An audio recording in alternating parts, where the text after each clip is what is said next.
we're going to talk through Cursor and give you a high-level sense of what we'd like to do over the next few years, and then do a little bit of a deep dive into some of what we've built so far. And then, if there's time, we can take audience Q&A at the end.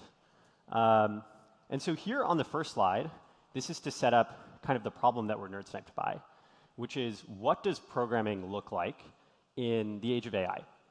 And to frame this, this is a little bit anachronistic because no one really wrote x86 and they didn't do it in terminal.app. But on the left here, sort of in the 1980s, before then, we had machine code. And then over the next many decades, humanity invented things like high-level programming languages and syntax highlighting and navigation features and lints to make building software much easier. And this transformed developer productivity. And so over the next 5 to 10 years, we think that level of a productivity jump is going to happen many times over in a much more compressed time frame. And we're really nerd sniped by this problem of what is the equivalent of a high-level programming language? What is the equivalent of all of this tooling around programming languages in the AI age?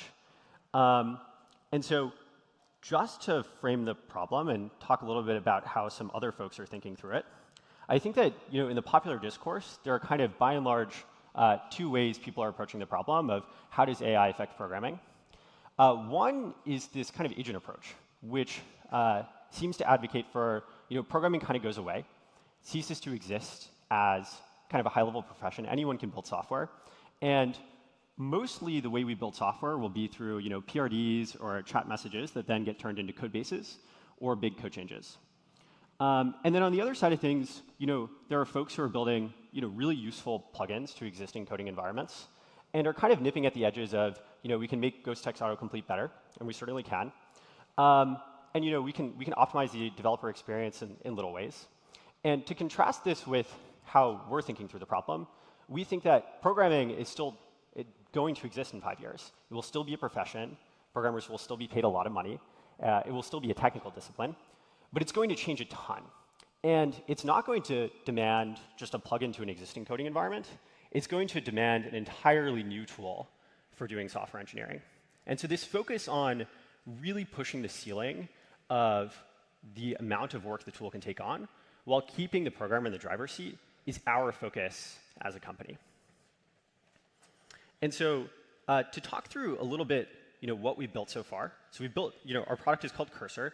It's a code editor that's built for programming with AI. And our goal is to be the best tool for professional programmers to use AI. And so far, we've focused on a few areas, mostly around code writing and Q&A. And I want to talk through a couple of the pieces of things we've built in the code writing bucket, because they also kind of illustrate why you would need a new dev environment for this, and not just to plug into an existing coding environment. So one is we focused on predicting the next move of a programmer in a code base. And this started with great work from folks at Copilot with Ghost Text autocomplete. And we took this idea to kind of the next level of, if you're a programmer working within a code base, you're not always just typing characters after your cursor. Sometimes you're jumping to a completely new place. Sometimes you're doing a diff. You're deleting lines, you're inserting code in different places. And so we trained a model to predict your next edit within a code base and the next place you're going to jump to. And the result is an autocomplete system we called Copilot++ that can predict these things. And kind of the second piece of the product I want to talk through is called Command K, which lets you go from instruction to code and select a part of the code base, ask for it to be changed, and then iterate with the AI on that block of code. And Sualeh can talk through some of the technical details of how we went about building each of these, both on the model side of things and also maybe on the editor side of things too. OK, so Copilot++. So it started off with, when we first wrote our vision for what we wanted to do, the first line in there was like, oh, Copilot should do your next edit. But over the next couple of months, every time we would prototype something, it would include something like strike-throughs, or it would move your cursor a ton when you were typing, and that was super annoying. Or the model just wasn't accurate enough. Around October and November of last year, we had a couple of very interesting breakthroughs. One of them was learning how to use the trajectories of programmers. So, you go from one file to another file, using commit histories to learn how programmers do diff after diff after diff of these like coherent edits, and then learning a model to predict them. And combined with them are, we had to come up with this side-by-side edit UX. And the nice thing about it is super easy to both parse, but also like it's not something that's super intrusive when you're typing. On the Command K end of things, the super interesting problem for us was how to make it both low friction, so you could, if you have an instruction you want to type in a couple of characters, you can do it very quickly, but also just pull in context from across your repository or across your recent files so we don't make a mistake. We still are on the journey for making both of them even more accurate, and every couple of weeks we have either new model updates or new context updates. If you used Cursor like 6 months ago, I'd recommend trying it again, and you'd find it both much faster and also much more accurate. Yeah. And both of these, both of these pieces of code writing are just the beginning. They're also, in addition to what Sualeh said, which is, we're always optimizing the background context building for these things. We're optimizing the models. We're optimizing the UX in little ways. These, we think, are also the start of a journey when it comes to the final form factor for what programming looks like with AI. Two directions that we're especially excited about in the future, in addition to building off of these. One is under the bucket of making programming feel like writing and reading pseudocode.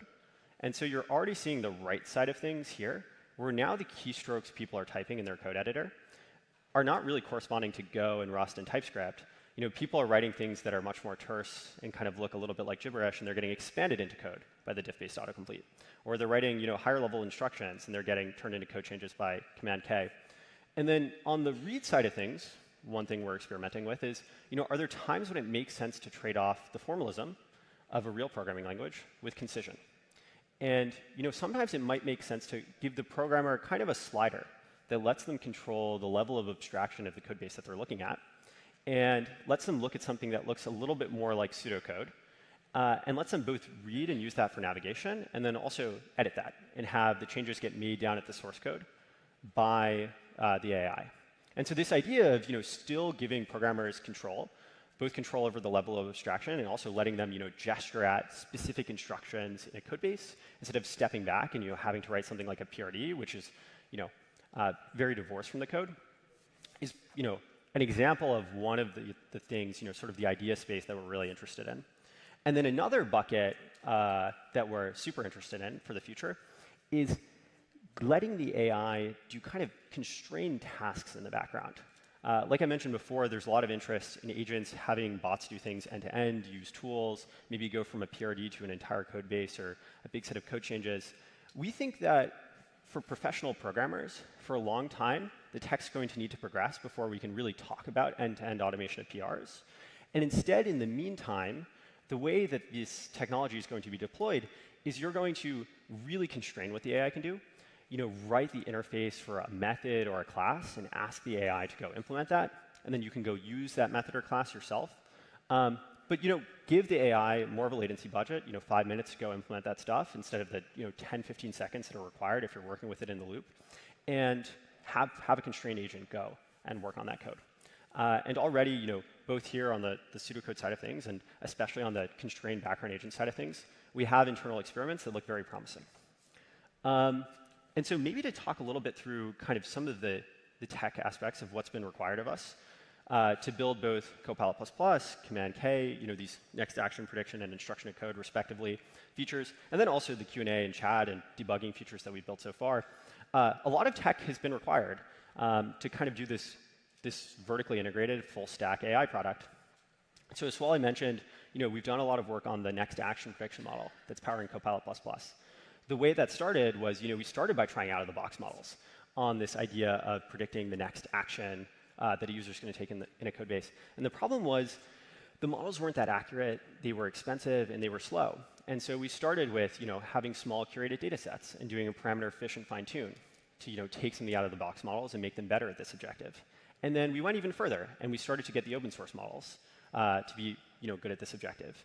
And now we have very small models that are very, very good at this next edit prediction objective. And we've also spent a bunch of time optimizing the inference for these models too. where when you're rewriting code, often, one thing you waste time on when you're rewriting code is the unchanged parts of the code. And so there are things you can do in the inference environment to kind of jump over those unchanged pieces. And then you want to talk through some of the other kind of technical points here? One of the things that we found really interesting was every time you would open up a code base for embeddings, for almost everyone, things would be super duper slow. If you opened up, the SQLite repo, or if you opened up a much larger repo like LLVM, you would end up in the situation where like LLVM would take hours and hours and hours to upload, which is just kind of unacceptable for us.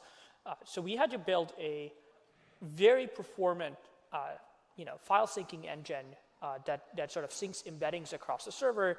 It can generally do something like 1,000 files over a few minutes. If you're like Instacart and have like hundreds of thousands of files, it will take like tens of minutes, but it's not something that would take days. And when you do edits on that code base, our embeddings sync extremely quickly. And that means that your context is almost always very real time. And it's not going to be something where you check something out and it's like not updated for an hour or so. The other things we've sort of done that I find most interesting are a lot of model caching tricks that rely on both the code editing features, rely on how the models sort of relate to each other. So in a general code base, a lot of the files have links that come from go to definition, links that come from a lot of the semantic features of a language, and using that to actually build context has been something that's been super useful for us. Yeah, I guess I'll say one last thing about remote performance profiles, which, when you're building an editor, you're not only working on the sort of AI side of things. We found it incredibly important to both make Cursor really fast, and that's something that both the VS Code team works really hard on, but that's something we've sort of developed our muscle in as well. So if you hopefully will come work for us, you not only work on the AI side of things, but also on building a performant editor that shipped to hundreds of thousands of people, which is just an interesting development problem in and of itself. Yeah. And maybe just to wrap it up here, as a shameless plug, we're always looking for brilliant people to join us. We're a really small talent dense team, very in-person, based in San Francisco. And we're looking for both talented, creative people on the design and product side of things, and also people all on the other end, on the research scientist side of things. Because as mentioned, we're working on the full stack. We want to build the tool when it comes to, down to the interface and figuring out what programming is going to look like there, and then also working backwards and building the most useful tech for people. And sometimes that requires using the biggest, smartest models. Sometimes that requires using models that are really specialized to a particular task, are very fast and very cheap. And so, to leave you with this, in the next 5 years, we really believe that it will be possible to build a tool that automates almost all of software engineering as it looks like today and transforms the discipline of programming into one where individual engineers can build systems that are much more complex than even entire engineering teams can build today. And TBD will be the ones to execute on that opportunity, but that's one that really excites us. And we wake up every day passionate to try and solve it. So if you want to join us, the best way to reach us is at hiring@anysphere.inc. And thank you all for your time, and happy to take questions if we have extra time too.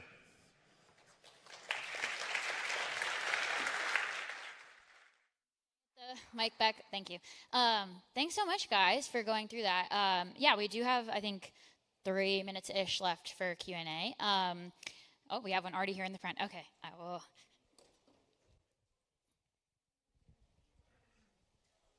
I just want to, first off, thank you. It's probably been the most productive year writing code in my life, in part, partly because of Cursor. For folks who have started playing with it a little bit, maybe use the chat, ask it to write things, paste in the chat. What are some more advanced techniques of using Cursor that you've discovered beyond the obvious of just moving code from the chat into or using Command K, et cetera? Yeah, it's been really. I don't know if I have a mic. Okay. It's been really interesting seeing the different ways that people end up using the tool. I think Cursor is a pretty powerful and full-featured tool at this point, and there are lots of hidden features as you dig more and more into the tool. So for instance, on the chat side of things, one thing a lot of folks do is these models often output code blocks in chat, and they output like kind of shorthand code blocks with dot dot dots interspersed. And taking those code blocks, actually putting them and implementing them in your code base can be a bit tedious. And so we have specialty models, for instance, that will apply those code blocks from chat. I would say kind of the two features we listed today and kind of dive deep into. One of them a lot of people know about, but maybe less than the entire user base, is Command K. And so often that inline code editing is way more ergonomic than going to something like the chat and then having to apply changes from chat and going back and forth. There are also some hidden debugging features too. So if you get a stack trace in the terminal, we have this kind of a specialty loop to help you debug that. And if you run into really thorny linter errors, we have a way to basically debug those too. You have to kind of hover over things to discover that. But by and large, right now, the most useful parts of the product are this next edit prediction with Copilot++, Command K for writing code, and then chat for Q&A and asking questions about a code base. Any more questions? I think we have time for one more, maybe 1.5.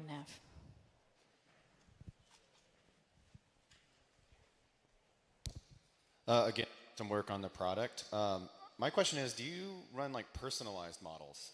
I'm finding more and more that it feels like it knows what I want to do next.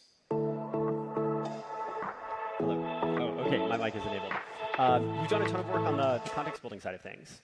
So it's not that models are being edited in the weights per se, but we're using the in-context learning abilities of these models to find the parts of the code base that are most relevant to your task or query.